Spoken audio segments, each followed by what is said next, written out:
अगर आप भी लेना चाहते हैं देश दुनिया की तमाम जानकारी तो आज ही सब्सक्राइब करें हमारे चैनल को। साथ ही नीचे दिए बेल आइकन को जरूर दबाएं ताकि हर अपडेट आप तक पहुंच सके। नमस्कार, भारत साक्षी न्यूज नेटवर्क पर आप सभी का स्वागत है। रक्षा क्षेत्र में भारत को आत्मनिर्भर बनाने की जरूरत करगिल युद्ध के समय से ही महसूस की जा रही थी, लेकिन नीतिगत पंगुता कहिए, नीतिगत निष्क्रियता कहिए, ये मामला लटकता रहा। अब सरकार ने रक्षा क्षेत्र में देश को आत्मनिर्भर बनाने का एक महाअभियान छेड़ दिया है। रक्षा मंत्री राजनाथ सिंह ने हाल ही में 101 रक्षा उपकरणों की सूची जारी की, जिनका आयात बंद किया जाएगा और इनका देश में ही उत्पादन किया जाएगा। यकीनन सरकार के इस निर्णय से रक्षा उत्पादन क्षेत्र में नए अवसर खुलेंगे, निवेश बढ़ेगा हमारी रक्षा उत्पादन इकाइयों में, और रोजगार के अवसर बढ़ेंगे। हमारी जो रक्षा उत्पादन इकाइयां हैं वो फलेंगी फूलेंगी और कंपनियां इस तरफ आकर्षित होंगी, इस क्षेत्र के प्रति आकर्षित होंगी। और आप देखें कि ये जो 101 रक्षा उपकरण जिनका आयात किया जा रहा था अब तक, अगर हम इनका 5 साल का डेटा आपके सामने रखें तो 2015 से अगस्त 2020 तक इनके कुल 260 सौदे हुए, जिसमें हमारे 3.5 लाख करोड़ रुपए खर्च हुए। अब आप देखिए कि हम ये जो 5 साल में हमने 3.5 लाख करोड़ रुपए खर्च किया है, अब यही पैसा जो अगले 5 साल में अगर हम देखें तो लगभग 4 लाख करोड़ रुपए के ऑर्डर हमारी स्वदेशी रक्षा इकाइयों को मिलने की उम्मीद है। यकीनन ये एक बड़ा बूस्ट होगा रक्षा उत्पादन इकाइयों के लिए। तो इन सब मुद्दों पर हमारे साथ बातचीत के लिए जुड़ रहे हैं major general retired Rajendra Singh Yadav ji, जो कि सेना में ऑपरेशन से भी जुड़े रहे हैं और प्रशासनिक कार्यों से जुड़े रहे हैं, प्लानिंग से जुड़े रहे हैं, ट्रेनिंग से जुड़े रहे हैं, लंबा अनुभव रखते हैं विभिन्न मोर्चों पर काम करने का। आपको समझाएंगे राजेंद्र सिंह यादव जी कि ये जो 101 रक्षा उपकरणों के आयात पर प्रतिबंध की बात आई है, जो रक्षा क्षेत्र में देश को आत्मनिर्भर बनाने की बात आई है, इसकी पृष्ठभूमि कहाँ है, हमारी रक्षा नीतियों में कहाँ कमियां हैं, कहाँ सुधार की जरूरत है और आगे क्या क्या कदम उठाए जाने की जरूरत है। तो आइए स्वागत करते हैं major general retired Rajendra Singh Yadav ji का। नमस्कार सर, आपका प्रभात साक्षी के साथ जुड़ने पर बहुत बहुत स्वागत है। आपसे पहला प्रश्न मेरा यह है कि रक्षा मंत्री द्वारा 101 रक्षा उपकरणों के आयात पर प्रतिबंध लगाने का जो ऐलान किया गया, उसको मिश्रित प्रतिक्रिया मिली है। इसके साथ ही हम चाहेंगे कि इस पर आप अपनी राय तो व्यक्त करें ही, लेकिन इस फैसले की पृष्ठभूमि भी बताएं और सरकार के इस फैसले पर जो प्रारंभिक प्रतिक्रियाएं खासतौर पर रक्षा क्षेत्र से जुड़े लोगों की आ रही हैं, उस पर आपकी क्या राय है?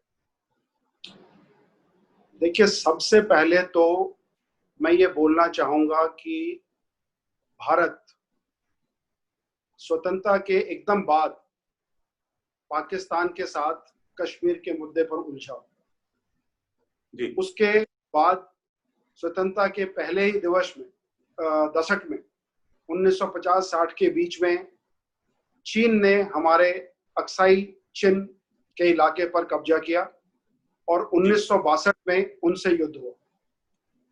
इन सब चीजों को मद्देनजर रखते हुए उस समय की सरकार ने शायद ये ठीक ही सोचा कि हमें कुछ जरूरी चीजों पर सरकार का नियंत्रण रखना चाहिए और उन्होंने इस बाबत पंचवर्षीय योजनाएं शुरू की और साथ ही में डिफेंस का जितना प्रोडक्शन था उसको अपने हाथ में लिया और ये सभी स्कीम्स अपने समय में काफी अच्छी चली।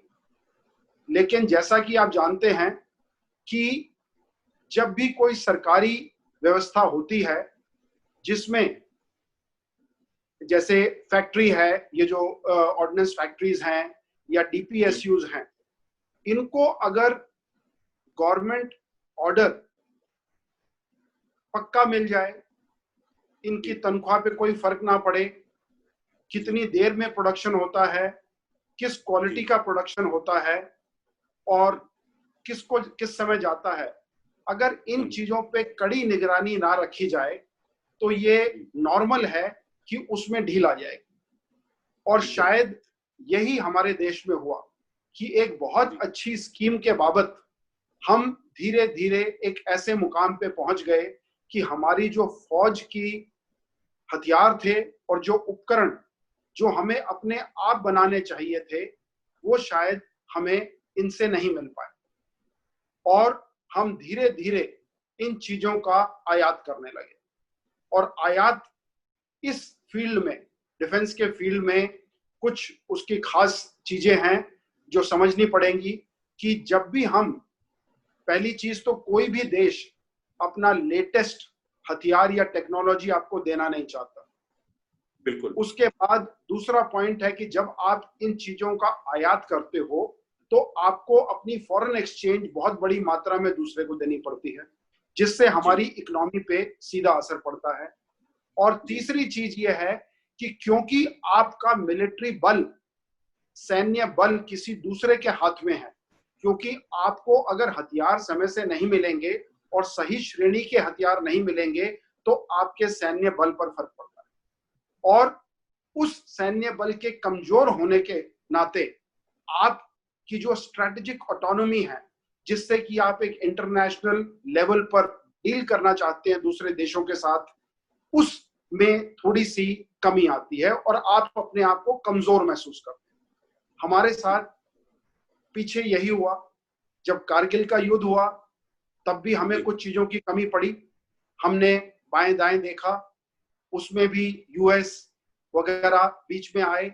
आज जब हम चीन के साथ एलएसी पर तैनात हैं तब भी हमें इस चीज की जरूरत महसूस हो रही है।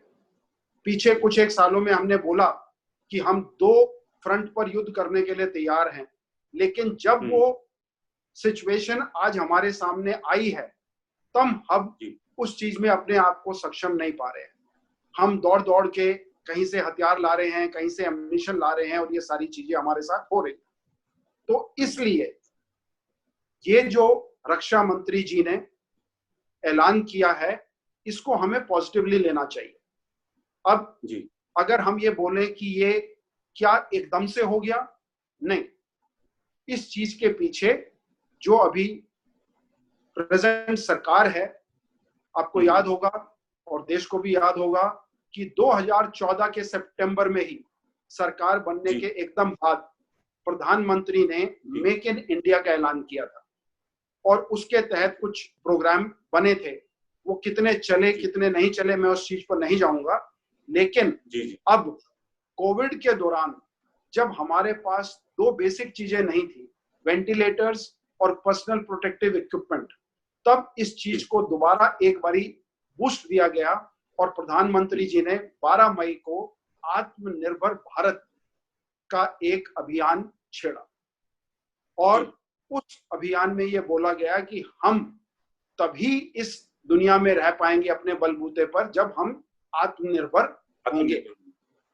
और उसके एकदम बाद 13 से लेके 17 मई के दौरान हमारी फाइनेंस मिनिस्टर ने 5 भागों में ऐलान किया और उसके चौथे भाग में डिफेंस रिलेटेड कुछ उन्होंने मुद्दे उठाए और उन चीजों को हमें समझना होगा। उन्होंने 8 मुद्दे उठाए थे जो कि इस चीज से रिलेटेड हैं।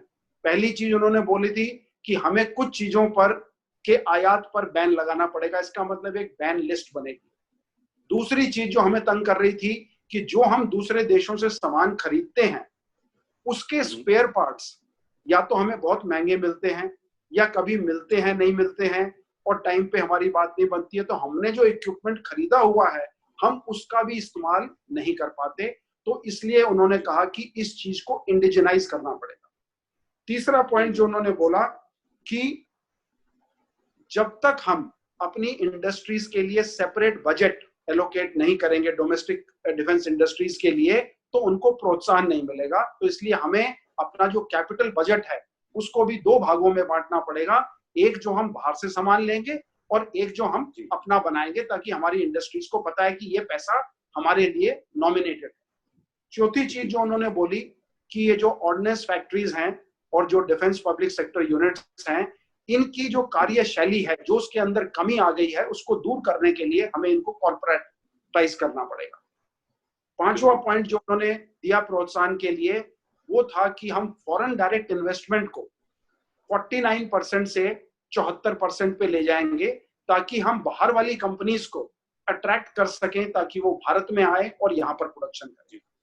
उसके बाद अगला पॉइंट था उनका कि हमारे यहाँ रेड टेपिज्म, जिसको हम बोलते हैं कि फाइल पड़ी है तो पड़ी है, उस चीज को दूर करने के लिए उन्होंने बोला कि हर एक प्रोजेक्ट को, जिस भी चीज का आयात करने का हम प्लान बनाएंगे, उसके लिए एक प्रोजेक्ट मैनेजमेंट यूनिट बनाई जाएगी ताकि वो उस पर जमकर काम कर सके और जल्दी से जल्दी उस चीज का आयात होकर वो सर्विस में लाई जा सके।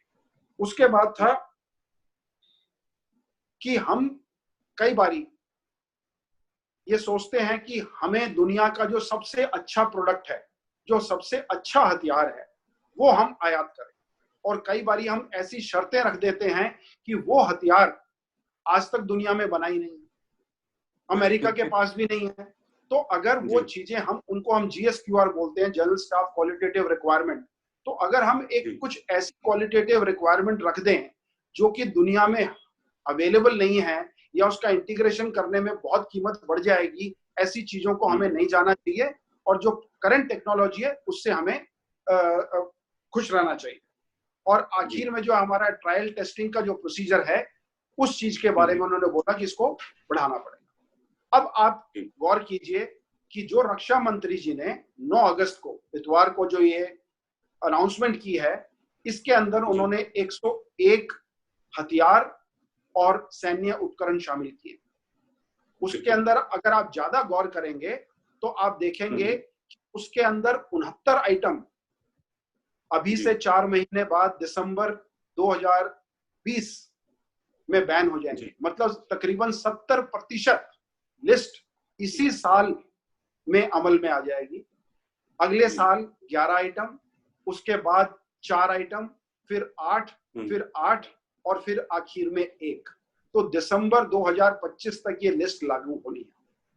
तो ये एक अच्छा कदम है, क्योंकि इससे 2 चीजें होंगी।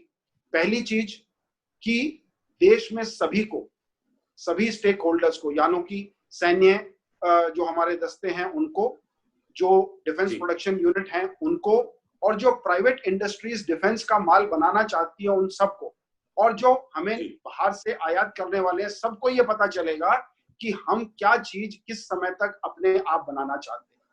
तो सब अपनी अपनी तैयारी कर सकते हैं, उसके लिए कार्य शुरू कर सकते हैं। क्योंकि अभी तक प्राइवेट इंडस्ट्री हमें ये बोलती थी कि हमें जब यही नहीं पता कि हमें बनाना क्या है और किस मात्रा में बनाना है, किस क्वालिटी का बनाना है, तो हम किस तरफ कार्य शुरू करें। और उनका कहना भी शायद जायज था, क्योंकि ऑलमोस्ट पहले 50-60 साल हमने प्राइवेट इंडस्ट्री को डिफेंस प्रोडक्शन में आने ही नहीं दिया, तो उनकी R&D भी नहीं हुई और ना वो उस चीज की तैयारी कर पाए। अब जब वो तैयारी कर रहे हैं, बनाने के लिए तैयार हैं, तो ये जो कदम उठाया गया है ये बहुत अच्छा कदम है, ताकि सबको ये ज्ञात हो गया, और ये आत्मनिर्भरता के लिए बहुत अच्छा कदम है। अब जो आपने तीसरा पोर्शन था आपके सवाल का कि मिक्स्ड रिएक्शन क्यों है, अब मिक्स्ड रिएक्शन जो आ रहा है वो इसलिए है कि एकदम से जब कोई पॉलिसी अनाउंस होती है या कोई लिस्ट दी जाती है, उसके अंदर एकदम से सारी चीजें कागज पे या अखबार में नहीं आती, तो हर आदमी अपनी अपनी प्रतिक्रिया जाहिर करना शुरू करता है। अब जैसे इसके अंदर डिफेंस प्रोड्यूसर जो हैं वो 2 कैटेगरी में बढ़ गए। जो चीजें हैं जैसे लाइट वेट हॉविट्जर और व्हील्ड आर्मर्ड फाइटिंग व्हीकल्स, ये दोनों अभी भारत फोर्ज और टाटा लोग बना रहे हैं, उनका नाम इसमें शामिल हो गया। तो वो दोनों फैक्ट्री बहुत खुश है, या दोनों वो टाटा और वो बहुत खुश है, क्योंकि उनका नाम शामिल हो गया कि हम डिफेंस को सप्लाई कर पाएंगे। लेकिन उसी के विपरीत जो दूसरा है लाइट वेट टैंक्स, हल्के टैंक, और जो कार्बाइन्स हैं जिसके ऊपर हमारी प्राइवेट इंडस्ट्री काम कर रही थी, वो इस लिस्ट में शामिल नहीं है। तो उन्होंने जो पिछले कुछ सालों में इन चीजों को बनाने की प्रतिक्रिया या अपना R&D लगाया है, वो ये सोच रहे हैं कि अगर हमारा नाम इसमें शामिल नहीं है इस इक्विपमेंट का, इसका मतलब हो सकता है कि सरकार इस इक्विपमेंट को बाहर से मंगाएगी, तो हमारा जो हमने पूरा पिछले कुछ सालों में काम किया है वो पूरा व्यर्थ हो जाएगा। तो इसलिए एक प्रतिक्रिया डिफेंस इंडस्ट्री की तरफ से आ रही है। दूसरा है 3 सवाल। ये सवाल अभी ठीक नहीं है, सरकार मेरे ख्याल से जरूर इस चीज को जाहिर करेगी कि कल को अगर एक इंडियन डिफेंस इंडस्ट्री कोई प्रोडक्ट बनाती है, सारा इंडिजिनस है, लेकिन उसकी कीमत बाहर वाले देश से थोड़ी ज्यादा हो गई, तो क्या हम इनका प्रोडक्ट लेंगे या इंपोर्ट करेंगे? तो ये एक सवाल उठ गया। दूसरी चीज है किस चीज को हम इंडिजिनस मानेंगे, कितने प्रतिशत तक एक प्रोडक्ट के अंदर अपना सामान होना चाहिए और कितना बाहर का होना चाहिए ताकि हम उसको इंडिजिनस मानेंगे। ये दूसरी चीज है जो क्लैरिफाई करनी पड़ेगी। और जो लास्ट है कि जो चीज दिसंबर 2022, 2023, 25 में आज से 3-4 साल बाद बैन में आएगी, अगर उससे पहले फौजें उस सामान को बाहर से ले आती हैं तो जो आदमी इस चीज को डेवलप करता है उसके पास क्या बचेगा? क्योंकि आप मानेंगे बात को कि कोई भी प्रोडक्ट जो बनता है उसकी लाइफ 20 से 30 साल होती है। तो अगर एक चीज इंपोर्ट हो गई, आयात हो गई, तो उसके बाद अगले कुछ सालों तक हम उसको डोमेस्टिक इंडस्ट्री को नहीं दे पाएंगे। बिल्कुल। हाँ। नहीं, आपने काफी महत्वपूर्ण बात कही है। और दूसरा, जो हमारी स्वदेशी रक्षा उत्पादन इकाइयां हैं, कम से कम उनके पास इस बात का आश्वासन तो रहेगा कि सरकार इन चीजों को हमसे खरीदने वाली है, तो जो खरीद की गारंटी रहती है तो निवेशक भी आते हैं। इसके अलावा मेरा दूसरा प्रश्न यह है कि क्या भारतीय रक्षा उद्योग रक्षा उपकरणों के निर्माण की जो निर्धारित समय सीमा की चुनौती है उसका पूरा करने में सक्षम है? और क्या स्वदेश में रक्षा उपकरणों के निर्माण में कुछ जोखिम भी शामिल है? सबसे पहले तो मैं आपको बोलना चाहूंगा कि भारत के प्रधानमंत्री, अभी वाले नहीं, इससे पहले भी डेमोग्राफी पर हर प्रधानमंत्री का या प्रेसिडेंट का बहुत जोर रहा है कि ये हमारी एक शक्ति है कि हमारी जो युवा पीढ़ी है वो हर काम करने में सक्षम है।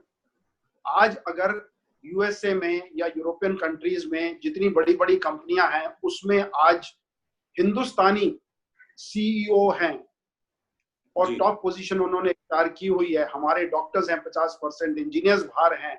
अगर वो काम कर सकते हैं तो इसका मतलब कल को जब उन्हें मौका मिलेगा अपने देश में अपना काम करने के लिए तो वो सामने आएंगे और जो ये लिस्ट है इसको पूरा करने में हर संभव प्रयास करेंगे।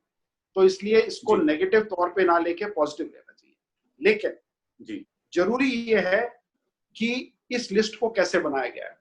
ये लिस्ट किसी एक दफ्तर में बैठ के नहीं बनाई गई।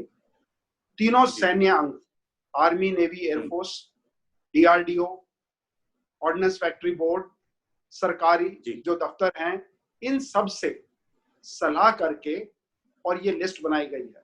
इस लिस्ट में बनाने में ये भी शामिल है कि आज हम हर एक प्रोडक्ट के बनाने में किस कगार पे हैं, कितनी दूर हैं, कि क्या हम 1 साल बाद हेलीकॉप्टर बना पाएंगे, क्या हम 2 साल बाद शिप बना पाएंगे उस तरह का, या 3 साल बाद ये काम कर पाएंगे। तो इस चीज को ध्यान में रखा गया है कि हम जो कट ऑफ लिस्ट टाइम दे रहे हैं उसमें हम ये काम कर पाएंगे या नहीं कर पाएंगे। हाँ, चैलेंज है, हमेशा टारगेट टाइट दिया जाता है ताकि आप मेहनत करो और उसको अचीव करो।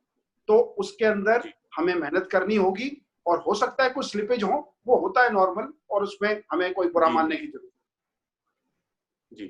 अगली चीज जो ये है कि हमें इस चीज को करने के लिए सरकारी की तरफ से कोई सपोर्ट जरूर मिलना चाहिए। अब जैसे मैं आपको कुछ उदाहरण देता हूं, जैसे कि एयरफोर्स के लिए 123 तेजस विमान जिनकी कीमत 85,000 करोड़ रुपए है, वो सरकार ने बोला है कि HAL ही बनाएगा। व्हील्ड AFV जो है वो टाटाज जो बना रहे हैं वो 5,000 करोड़ के टाटाज ही बनाएगा और वही हम लेंगे। इसी तरह 6 सबमरीन जो हैं वो हिंदुस्तानी डिफेंस इंडस्ट्री ही बनाएगी जिनकी कीमत करीब 42,000 करोड़ है। इसके अलावा 11 अगस्त को जो डिफेंस एक्विजिशन मीटिंग हुई थी, काउंसिल की मीटिंग थी, उसमें तकरीबन 8,772 करोड़ के कुछ और प्रोजेक्ट अभी अप्रूव कर दिए गए हैं जो कि फिर से अपने लोकल है। तो इसको बोला जा रहा है कि हैंड होल्डिंग, मतलब लोकल डिफेंस इंडस्ट्री का हाथ पकड़ के उनको सहारा देके आगे बढ़ाना। तो जब उनको इतने इनिशियल ऑर्डर्स मिल रहे हैं तो उनको प्रोत्साहित फील करना चाहिए कि हाँ, सरकार भी हमें प्रोत्साहन दे रही है और हमारे साथ है। तीसरी चीज है कि अभी 7 से 14 तारीख तक आत्मनिर्भर सप्ताह घोषित किया गया है, जिसमें डिफेंस रक्षा मंत्री साहब ने कई सारी पीएसयूज के कुछ ऐसी चीजें उनको दी हैं और उनका इनॉग्रेशन किया है जो कि हमारे रिसर्च और डेवलपमेंट में आगे चल के काम आएंगी। तो ये सभी जो कदम लिए गए हैं, इन सब चीज से यही प्रतीत होता है कि जो ये लिस्ट बनाई गई है और आत्मनिर्भरता की तरफ जो ये कदम हम उठा रहे हैं, ये पॉजिटिव है। इसको सब तरह से पॉजिटिव लेना चाहिए। अब नुकसान क्या है, रिस्क क्या है, और जिस पे हमें गौर करनी पड़ेगी।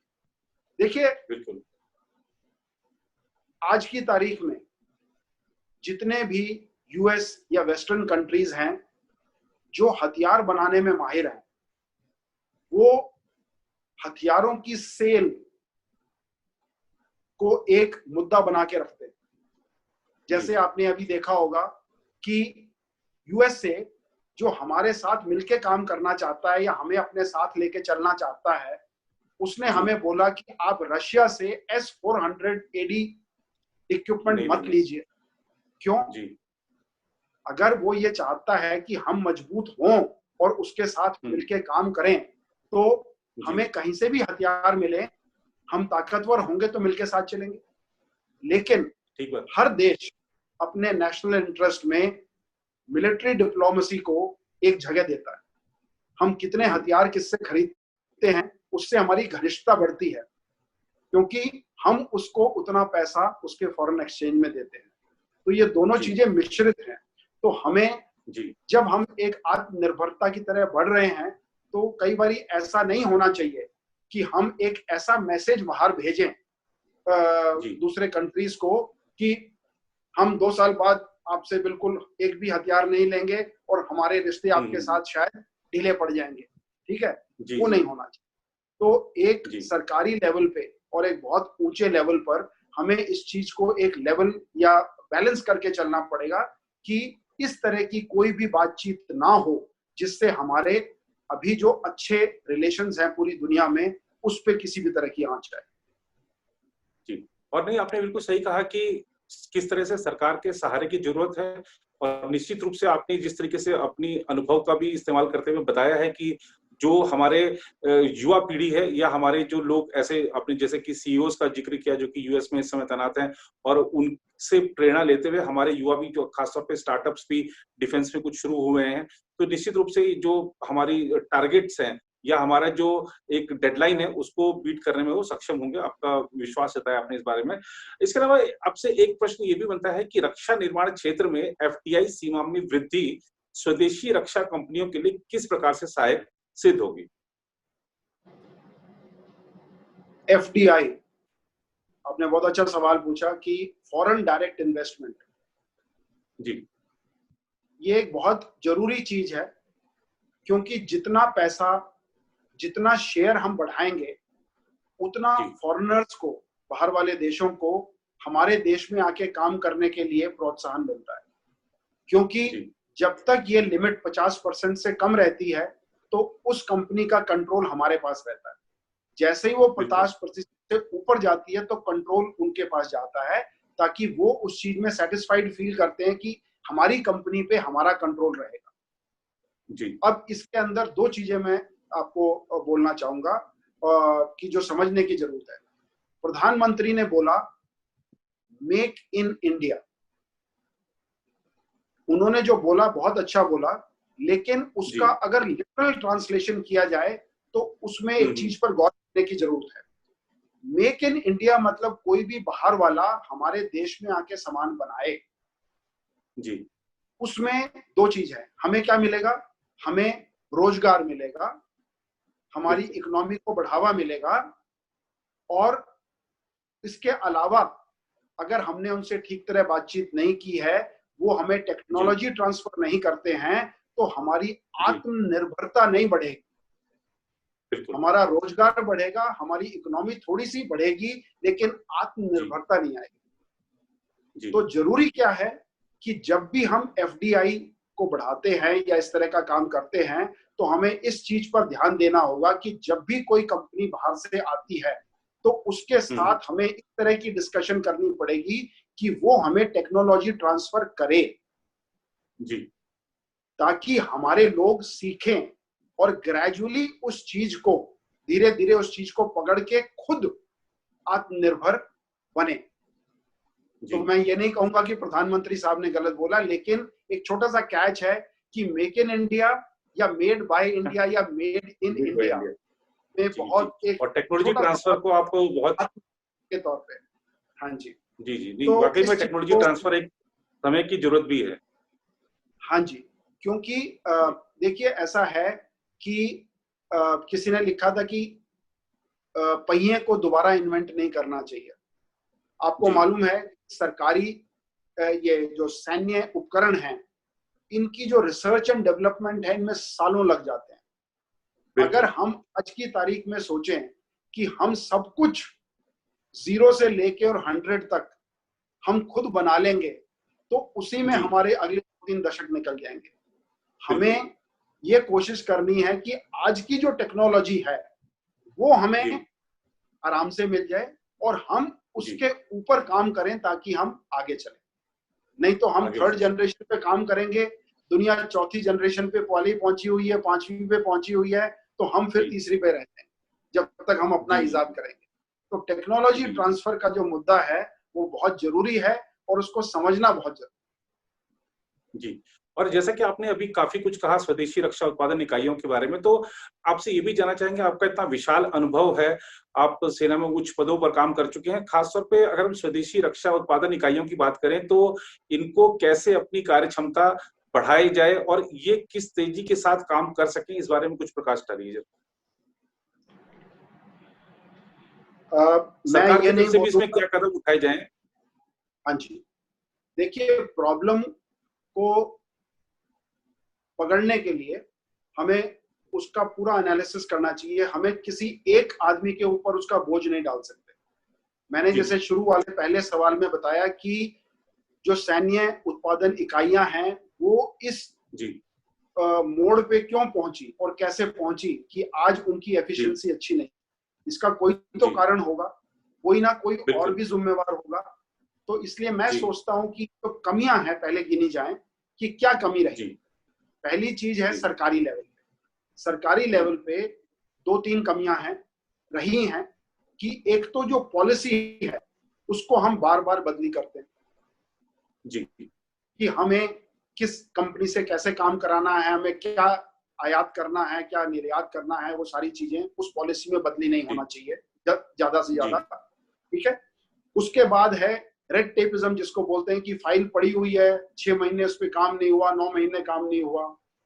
ठीक है। और उसके बाद हाँ जी, और उसके बाद जो हमारा आयात और निर्यात का जो प्रोसीजर है वो इतना लंबा और टेढ़ा है, टीडीएस है, मैं कहूँगा टेढ़ा नहीं, टीडीएस है, कि उसमें काफी महीने सालों लग जाते हैं। अब देखिए राफेल 2001 में हमने सोचा था कि हमें 126 एयरक्राफ्ट चाहिए और आज 2020 हो गई, 19 साल में 5 हवाई जहाज आए हैं। तो कहीं ना कहीं तो गड़बड़ है, तो इस चीज को तो मानना। ठीक है। दूसरी चीज जो है कि जो हमारी सैन्य उत्पाद इकाइयां हैं उनके अंदर ये जो कमियां आ गई हैं इसको हमें चेंज करना पड़ेगा। जैसे फाइनेंस मिनिस्टर ने कहा और जैसे रक्षा मंत्री ने कहा है कि इनको कॉर्पोरेटाइज करना पड़ेगा। जब तक एक आदमी को थोड़ा हिलाया नहीं जाएगा कि आपकी एफिशिएंसी को ठीक करो, अकाउंटेबिलिटी ठीक करो, तब तक वो काम नहीं करे। अब जैसे आप देखिए ऑर्डिनेंस फैक्ट्री बोर्ड का जो नॉर्मल उत्पादन है वो 100% ना होके सिर्फ तकरीबन 50% के आसपास है। इसका मतलब उसकी एफिशिएंसी जो है 50% है। उसके जो ओवरहेड कॉस्ट है, अब वो कितनी अकोमोडेशन है उसके पास, कितनी बिल्डिंगें हैं, कितनी बिजली का खर्चा है, कितनी लेबर रखी हुई है, वो 33% है कि जो चीज बनती है उस पर 33% और कॉस्ट लग के फिर वो बाजार में आता है, ये सरकार उसको पैसा देती है। ठीक है। तो इस तरह की जो चीजें आ गई हैं उनको हमें दूर करना पड़ेगा। और जो प्राइवेट वाला है उसके अंदर उनकी हमेशा से ये शिकायत रही। पहले हमने उनको 60 साल अलग रखा, अब हमने उनको पिछले 10 साल में भी, जब से ये काम करने लगे हैं तब से हमने उनको ये नहीं बताया कि हम आपसे कितना साजो सामान लेंगे, आप बनाइए, हम आपको टेंडर देंगे, आप अप्लाई कीजिए, फिर हम आपके सामान को टेस्ट करेंगे और फिर हम देखेंगे आपसे लेना है कि नहीं लेना है। तो इस तरह से तो बात नहीं बनेगी, हमें उनको भी प्रोत्साहित करना पड़ेगा। तो ये बेसिकली हमारी कमियां हैं। तो अगर इनको दूर करना है तो उसके लिए सरकार बिल्कुल कार्यबद्ध है। और अभी जो मुझे पता चला है कि डिफेंस एक्विजिशन प्रोसीजर जो है वो 2020 का ड्राफ्ट हो रहा है, या बल्कि ड्राफ्ट हो चुका है और जल्दी आ जाएगा। दूसरा है डिफेंस प्रोडक्शन और एक्सपोर्ट प्रमोशन पॉलिसी जो है वो भी 2020 की तैयार तकरीबन हो गई है और वो बन जाएगी। मुझे पूरी उम्मीद है कि सरकार ने इसमें इन सारे मुद्दों पर गौर किया होगा और ये जो हमारे स्लो प्रोसीजर्स हैं इनको ठीक करने के लिए बिल्कुल इन चीज में शामिल किया होगा। दूसरी चीज है कि इसके साथ साथ सरकार को पॉलिसी निकालने के बाद जरूरी है कि सरकार उन चीजों को बड़ा फोर्सफुली और बिना किसी मतलब राहत के उसको एग्जीक्यूट करे। अगर बोला है कि साल मतलब कोई काम 6 महीने में होना है तो 6 महीने में होना चाहिए, ये नहीं कि उसमें 3 साल लगेंगे। तो इसका मतलब मॉनिटरिंग बहुत जरूरी है, ट्रांसपेरेंट प्रोसीजर्स, हाँ जी, और ट्रायल टेस्टिंग को क्विक कीजिए ताकि फटाफट डिसीजन हो कि सामान ठीक है या नहीं है, ये लेना है या दूसरा लेना है। दूसरी चीज है जो पब्लिक सेक्टर डिफेंस पीएसयूज जो हैं और जो हमारी ऑर्डिनेंस फैक्ट्रीज हैं, इसके अंदर हमें 2 चीज बढ़ानी है, 3 चीजें बढ़ानी है। फर्स्ट, पहली चीज है एफिशिएंसी बढ़ानी है, जो आदमी वहां काम करते हैं उनको करना है। नाउ इसके अंदर मेरा एक सुझाव है, देखिए हर हिंदुस्तानी अपने दिल में हिंदुस्तान की रक्षा के प्रति या उसके नाम के प्रति एक जैसी भावना रखता है, लेकिन वो जो कहते हैं कि the best man for the job, उसकी सिलेक्शन होनी चाहिए। अब तकरीबन 60 से 70 हजार फौजी सैनिक आर्मी नेवी एयरफोर्स के हर साल रिटायर होते हैं। वो इन हथियारों से अपनी पूरे करियर में डील करते हैं। उनसे ज्यादा अपने इक्विपमेंट के बारे में और हथियार के बारे में किसी को नहीं मालूम, किसी को नहीं पता। जी सही कह रहे हैं, एकदम सही बात। वो 35 से 45 साल के बीच में रिटायर हो जाते हैं। अफसर तकरीबन 50 और 55 के साल में रिटायर होते हैं। लेकिन इन 70 हजार लोगों को जो कि सबसे ज्यादा क्वालिफाइड हैं, उनको हम इन फैक्ट्रीज में या इन पीएसयूज में काम करने का मौका नहीं देते। इसको सोचने का तरीका है, ये नहीं सोचना है कि उसको पहले नौकरी मिली हुई थी, इसको पहले सरकारी नौकरी मिली हुई थी, इसको अब दूसरी सरकारी नौकरी मिलनी है। नहीं, हमें बाहर देखना है। आप फ्रांस में देखिए, DCI के नाम से कंपनी है, यूएसए में देखिए ब्लैक वाटर नाम के उससे कंपनी है, जिसके अंदर उनके वेटरन्स काम करते हैं, जो आदमी रिटायर है, क्योंकि वो सबसे अच्छा काम कर सकते हैं और क्योंकि उनको पेंशन मिल रही है या कुछ बेनिफिट्स मिल रहे हैं, वो शायद कम तनख्वाह पे भी काम करके खुश होंगे देश के लिए। तो इस तरह के कुछ चीजें अब सरकार को सोचनी चाहिए, जिससे हमारा खर्चा भी कम हो और इन जो यूनिट्स हैं इनकी जो एफिशिएंसी है वो बढ़े। दूसरी चीज है कि टेक्निकल अपग्रेड्स बहुत जरूरी है। जैसा कि प्राइवेट में हर कंपनी हर महीने नया माल लाने के लिए तैयार है, तो उसी तरह हमारे ये जो फैक्ट्रीज हैं और जो डिफेंस पीएसयूज हैं, इनको अपने R&D पे जोर देना पड़ेगा। मैंने आपको अभी जाहिर किया था कि रक्षा मंत्री जी ने कुछ चीजों का इनॉग्रेशन किया है। मुझे पूरी उम्मीद है कि इस चीज को आगे बढ़ के बढ़ावा मिलेगा। अगला है कि कुछ चीजें जो बतानी पड़ेंगी। अब जैसे हमने पॉलिसी डिक्लेयर कर दी कि अगले 5 साल में ये चीजें बंद हो जाएंगी, साथ ही में एक इस तरह का लेटर भी जाहिर निकलना चाहिए जिसमें सरकार ये बताए कि वो हर एक नुमाइंदे से क्या चाहती है, कि अगर हमारे पास 3 साल हैं ये 8 इक्विपमेंट का बैन बंद करने के लिए, तो किसको क्या काम करना है, सरकारी दफ्तर में क्या काम होना है, ऑर्डिनेंस फैक्ट्री में क्या काम होना है, डीआरडीओ में क्या काम होना है, कौन कौन प्राइवेट पार्टीज हैं जो उस चीज को बना सकते हैं, उनको बुला के उनसे बात की जाए ताकि सारे काम को एकदम से कार्यान्वित किया जा सके। तो इस तरह की छोटी छोटी चीजें हैं जो करनी पड़ेंगी। दूसरी है कि आज की तारीख में तकरीबन 10-15 फर्म्स हैं, टाटा, एल&टी, अडानी, ये जो आगे बढ़ के आए हैं डिफेंस सेक्टर में काम करने के लिए। लेकिन हर आदमी अगर हर चीज को बनाने की कोशिश करेगा तो विफल हो जाएगा। बिल्कुल। में सरकार को ये देखना चाहिए कि ओके, टाटा, एल&टी ये चीज अच्छी बना रहे हैं, उनकी टेक्नोलॉजी इस फील्ड में अच्छी आ रही है, तो उनको उस फील्ड में अपना स्ट्रेटेजिक पार्टनर बनाना चाहिए। दूसरी 2 कंपनियों को, 3 कंपनियों को पकड़ के दूसरे फील्ड में ओपन नहीं रखना चाहिए। नहीं तो क्या होगा कि जैसे एक ही कंपनी फिर सारे चीज को बनाने की कोशिश करती है और कहीं ना कहीं ठोकर खा जाती है, उससे प्रॉब्लम आती है। तो अगर हम सबको के हाथ से मौका भी चला जाता है। हाँ जी, तो स्ट्रेटेजिक पार्टनर्स एक तौर पे उनका चयन होना चाहिए और उनको एक फील्ड देनी चाहिए कि तुम्हारा, आप लोग हवाई जहाज के फील्ड में चलो, आप लोग पानी के जहाज के फील्ड में चलो, आप लोग रडार के फील्ड में चलो। तो अगर इस तरह की पार्टनरशिप डेवलप हो जाए तो सब अपने अपने जगह फोकस करेंगे, तो शायद वो हमें काम हो। अगली चीज जो जरूरी है, periodic quality audit, technology audit. इसका मतलब ये है कि हमें ये नहीं बोलना चाहिए कि अगर हमने किसी को काम दे दिया कि आप 5 साल में ये काम करेंगे, तो हम उससे सवाल 5 साल बाद पूछ रहे हैं, बीच में हमने कुछ पूछा ही नहीं, और 5 साल बाद वो हमें ये बोल रहा है कि साहब ये तो अभी प्रॉब्लम आ रही है। अगर हमने उसके ऊपर हर 6 महीने में निगाह रखनी है और उससे रिपोर्ट मांगनी है कि आपने बताओ 6 महीने में क्या किया, ताकि मेरे को साल 1.5 साल में ही ये पता चल जाएगा कि क्या वो उस कार्य को करने की क्षमता रखता है या नहीं रखता है। तो फिर या तो मैं उसको प्रोत्साहन दूं, बढ़ावा दूं, उसको चेक करूं, और या फिर मैं कोई दूसरा जरिया ढूंढूं। ये नहीं होना चाहिए कि हम उसी के ऊपर डिपेंडेंट रहे और खाद में मुझे हाथ खाली हो जाए मेरा। ठीक है जी। उससे अगला पॉइंट है क्वालिटी। देखिए, सैन्य उपकरण और सैन्य हथियार एक ऐसी चीज है जो कि अगर लड़ाई के दौरान 1 सेकंड भी फेल होती है तो लड़ाई का जो रिजल्ट है वो बिल्कुल उल्टा हो सकता है। ठीक है, आपने पढ़ा होगा, और ये जो सबसे अच्छी तरह जो भारतीय जनता को समझ आता है कि आप टेररिस्ट इलाके में हैं, जब आमना सामना होता है तो आपके पास 2 या 3 सेकंड का टाइम होता है, या तो वो आपको गोली मार दे या आप उसको गोली मार दे।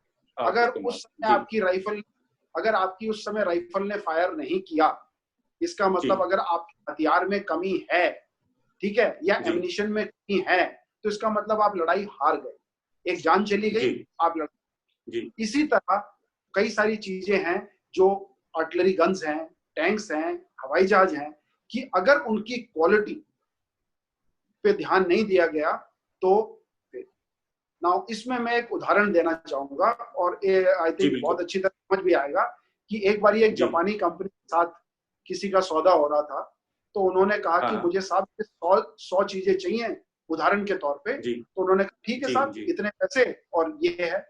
तो उसके बाद उसने उसको बोला कि आपका जो फेलियर रेट है वो 0.05% से ज्यादा नहीं होना चाहिए। तो उस जापानी से पूछा कि ये फेलियर रेट क्या है, क्योंकि वो कहते हैं कि साहब हमें तो, हमारा तो एक भी चीज फेल नहीं हो सकती। उन्होंने उस 0.05% का फेलियर रेट बनाने के लिए अलग से उत्पादन किया और उस चीज में कमी डाली।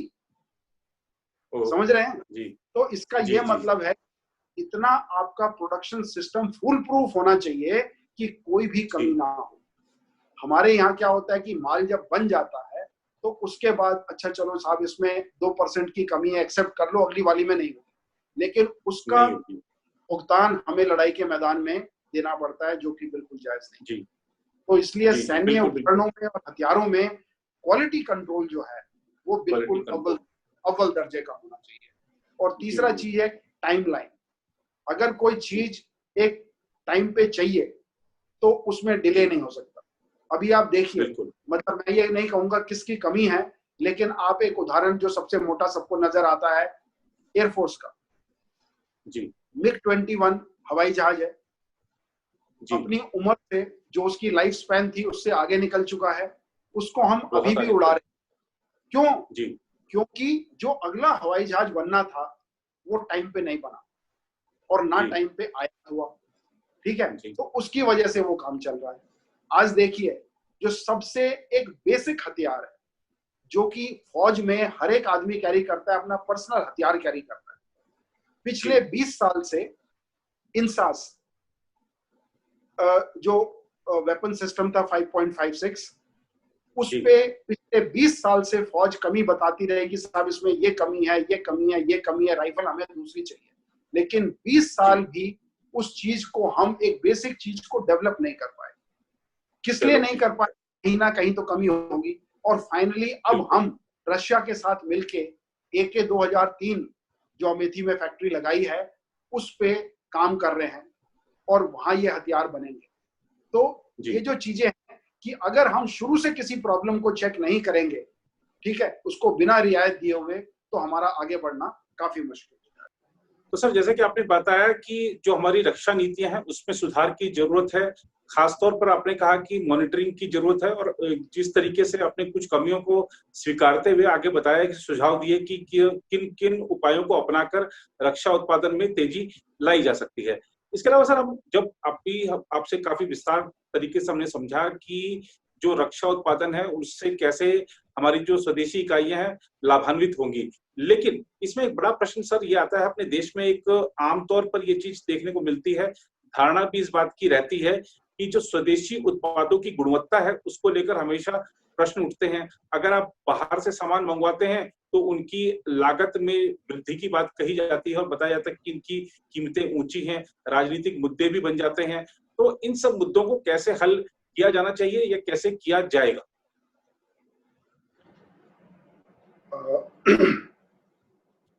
आपकी बात सही है कि हमारे देश में कुछ ऐसे मुद्दे उठे हैं जी और वो जो कहा जाता है कि शायद धुआं वहीं से उठता है शायद जहां पर आग जली हो। जी इससे आगे मैं नहीं बोलूंगा। तो जी लेकिन इसका, इन दोनों चीजों का, पहली चीज कि जब हम डोमेस्टिक डिफेंस इंडस्ट्री से कोई चीज बनाते हैं तो उसकी क्वालिटी पे शक होता है, और शक इसलिए होता है क्योंकि उसकी क्वालिटी कंट्रोल कई बारी ठीक नहीं होती। ठीक है, हमारे यहाँ कितने सारे एक्सीडेंट होते हैं, बैरल फट जाते हैं गन्स के, एमनिशन फट जाता है बैरल के अंदर, तो कहीं ना कहीं प्रॉब्लम है। ठीक है, कोई एमनिशन रखा रहता है 1-2 साल तक, फिर उसको इस्तेमाल करते हैं तो वो चलता नहीं है। ठीक है, तो इस तरह की काफी सारी प्रॉब्लम्स हैं। तो उस चीज को, और दूसरी चीज ये है कि जब हम बाहर से कोई सामान मंगाते हैं तो हम कहते हैं कि उसकी कीमत ठीक नहीं लगी। अब एक आयात की एक प्रणाली है जिसमें ऊपर तक, सरकारी लेवल तक उस चीज के ऊपर कंट्रोल है। ठीक है, हर आदमी को ये नहीं बताया जा सकता या बताने की जरूरत भी नहीं है कि एक हवाई जहाज हम ले रहे हैं, हवाई जहाज अगर सिर्फ हम खाली हवाई जहाज लेते हैं तो उसकी कोई महत्व नहीं। अगर राफेल हवाई जहाज, जिसकी आज दुनिया चर्चा कर रही है और हिंदुस्तान में हर बच्चा बात कर रहा है, वो इसलिए बात कर रहा है कि उस राफेल विमान में क्या चीजें लगी हुई हैं, कौन से हथियार लगे हुए हैं जो उस जहाज की क्षमता को बढ़ाता है। जी, तो इसलिए कई बार ऐसा होता है कि जब हम सिर्फ राफेल की बात करते हैं, अब राफेल अगर खाली आ जाएगा तो शायद वो कम पैसे में आ जाएगा, लेकिन अगर राफेल में 4 चीजें लगी होंगी तो महंगा होगा। तो इसलिए इस चीज के ऊपर प्रश्न उठाना एक गलत बात है। सिर्फ मैं एक ही चीज बोलना चाहूंगा कि ये सरकार के हाथ है। गुड गवर्नेंस, जिसको हमारे प्रधानमंत्री हमेशा उस बात को दोहराते हैं, वो जरूरी है। गुड गवर्नेंस में सब कुछ शामिल है कि आप जब भी कोई काम करते हैं या जब भी किसी काम को मॉनिटर करते हैं जिसकी आपको रिस्पॉन्सिबिलिटी दी जाती है, अगर आप उसको पूरी तत्परता से करेंगे तो उस चीज में कमी नहीं है। कोई बात नहीं, अगर हमारी डिफेंस इंडस्ट्री ने 100 चीजें बनाई हैं, उसमें 90 ठीक है तो 90 लीजिए, 10 को छोड़ दीजिए, उसको दोबारा बनाएगा। जब तक उसको ऐसा नहीं करेंगे तब तक उसकी कार्यप्रणाली ठीक नहीं होगी। जब हम कोई चीज बाहर से मंगा रहे हैं तो उसको हम ठोक बजा के ले रहे हैं, 10 आदमी उसको देख रहे हैं, तो उसके ऊपर अगर हम थोड़ा ध्यान रखें कि कोई लेफ्ट राइट काम नहीं हो रहा है, तो ऐसे सवाल नहीं उठेगा। ठीक है, मेरे हिसाब से ये एक जोर जबरदस्ती वाला मुद्दा है जिसको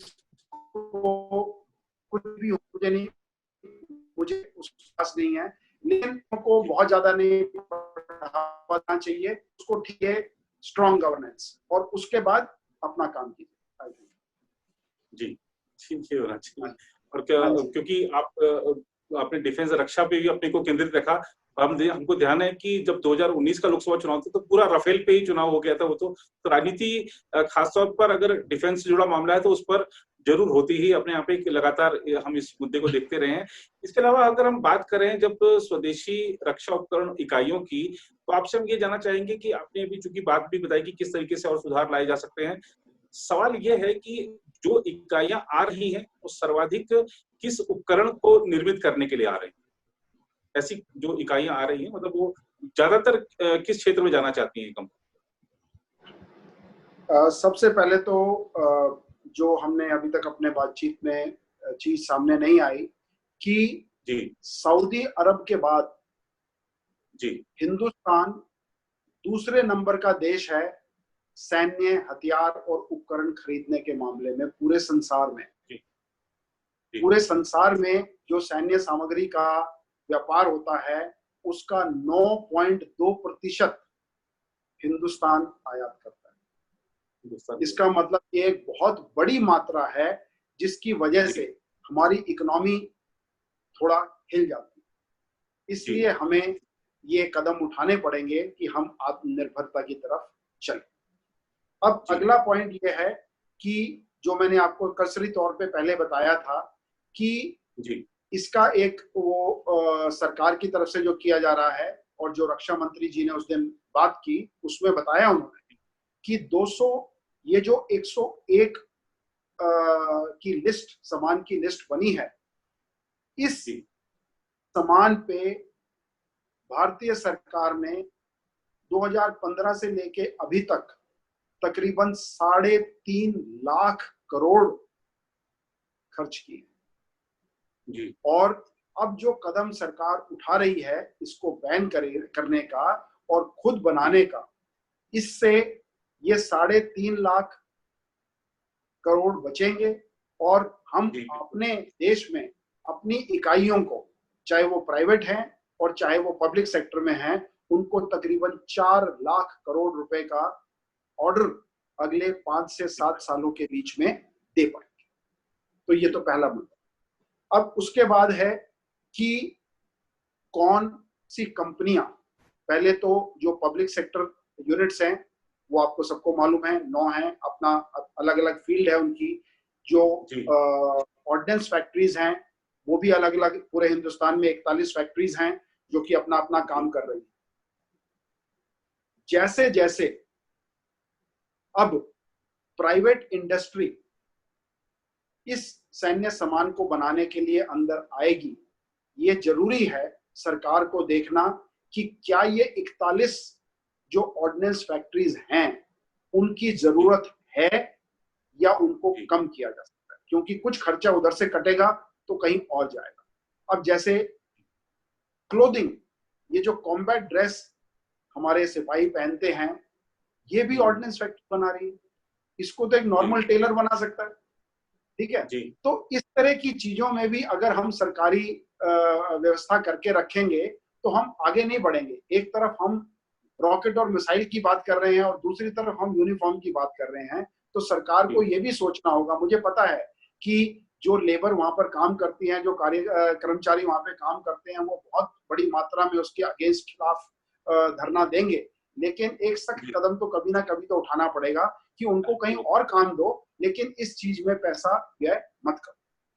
अब जो कंपनियां हमारे सामने आ रही है, खास तौर से मैं कंपनीज का नाम लूंगा और वो एक बड़े तौर से सामने आ रही हैं, जैसे कि टाटाज हैं, ठीक है, महिंद्रा एंड महिंद्रा है, भारत फोर्ज है, हिंदुजाज है, एल&टी है, रिलायंस इंडस्ट्रीज है, रिलायंस अनिल ग्रुप है और अल्फा डिजाइन्स हैं। ये कुछ मेन कंपनियां हैं जो आज की तारीख में अपने प्रोडक्ट्स को डेवलप कर चुकी हैं और उनके प्रोटोटाइप्स बना के ट्रायल में भी दे चुकी हैं और उनके ऊपर काम चल रहा है। और जैसा कि मैंने आपके पहले सवाल में बताया था कि कुछ प्रोडक्ट्स ऐसे हैं जो कि अभी हम उनसे ले रहे हैं, ठीक है। तो हमारी कमी जो खास तौर से है वो एक तो एयरफोर्स में कि हम अपना विमान का इंजन नहीं बना पाए जी। कावेरी इंजन 1990 के दशक से अभी तक नहीं पूरा हो पाया, तो उस फील्ड में हमारा काम अटका हुआ है, हमें बाहर से आयात करना पड़ता है। इसी तरह हमारे जो युद्धपोत हैं नेवी के, उनके लिए भी जो प्रोपल्शन यूनिट है वो हम नहीं बना पा रहे हैं, वो भी बाहर से आती है, ठीक है। और इसी तरह हमारा जो अभी नया फील्ड है जो आर्टिफिशियल इंटेलिजेंस का और ये दूसरी जो डिसरप्टिव टेक्नोलॉजीज आ रही हैं, ये खैर काफी ऊंचे दर्जे का काम है, लेकिन इसमें हमें जाना है। अभी आज की तारीख में हमें ये अच्छा है कि जैसे एयरफोर्स में तेजस विमान, कुछ हेलीकॉप्टर्स हम अपने, लेकिन हम शायद उनको अभी तक आर्म्ड, उनको हथियार नहीं दे पा रहे हैं उनके मिलाप के, ठीक है। उसके बाद नेवी में हम जो अभी 48 जहाज बन रहे हैं उसमें से 46 हम खुद बना रहे हैं, ठीक है। एक या दो बाहर बन रहे हैं, इसका मतलब क्षमता है। और इसी तरह आर्मी के लिए जो हमारी आर्टिलरी गन्स हैं, हमारे जो टैंक हैं, वो हम खुद बना रहे हैं। थोड़ी बहुत कमियां हैं, जैसे अर्जुन बनाया हमने, अब वो इतना भारी टैंक बना है कि वो 64 टन का टैंक है, लेकिन हमें चाहिए आज की तारीख में 45-46 टन के, और जो अभी लाइट टैंक की बात हो रही है वो तकरीबन 34-35 टन के चाहिए। तो हमें एक रूपरेखा तो मिल गई है, लेकिन अब उसको हमें और फर्दर इजाद करना है, इम्प्रूव करना है, ताकि हमें जो चाहिए फाइनली वो हम खुद बना सकें। तो इस तरह के जो काम हो रहे हैं काफी अच्छा है, और मेरे हिसाब से कि जिस तरह की पॉलिसी सरकार अभी ला रही है, इससे अगले कुछ सालों में काफी फर्क पड़ेगा। जी जी, निश्चित रूप से आपने काफी ईमानदारी के साथ विश्लेषण किया है, और ये सिर्फ एक लोगों के लिए खबर बनकर रह गई थी कि 101 रक्षा उपकरणों पर जो प्रतिबंध लगाया गया है उसके आयात पर, लेकिन आपने गंभीरता के साथ बताया कि कितने वर्ष तक कौन सी चीजें प्रतिबंधित होंगी, कहाँ पर नीतियों में परिवर्तन की जरूरत है, कैसे रक्षा उत्पादन इकाइयों में एफडीआई के माध्यम से या नीतियों को सरल करके इसमें तेजी लाई जा सकती है। बहुत धन्यवाद आपका हमारे साथ जुड़ने के लिए। उम्मीद है ये जो चर्चा का सत्र रहा, ये हमारे दर्शकों को भी बहुत ज्यादा ज्ञानवर्धक, उनके लिए सहायक सिद्ध होगा, और आपसे फिर हम जुड़ेंगे अगली चर्चा में आपके साथ। इस मुलाकात पे सिर्फ इतना ही। बहुत बहुत धन्यवाद, और सभी देशवासियों को मेरा नमस्कार। जी।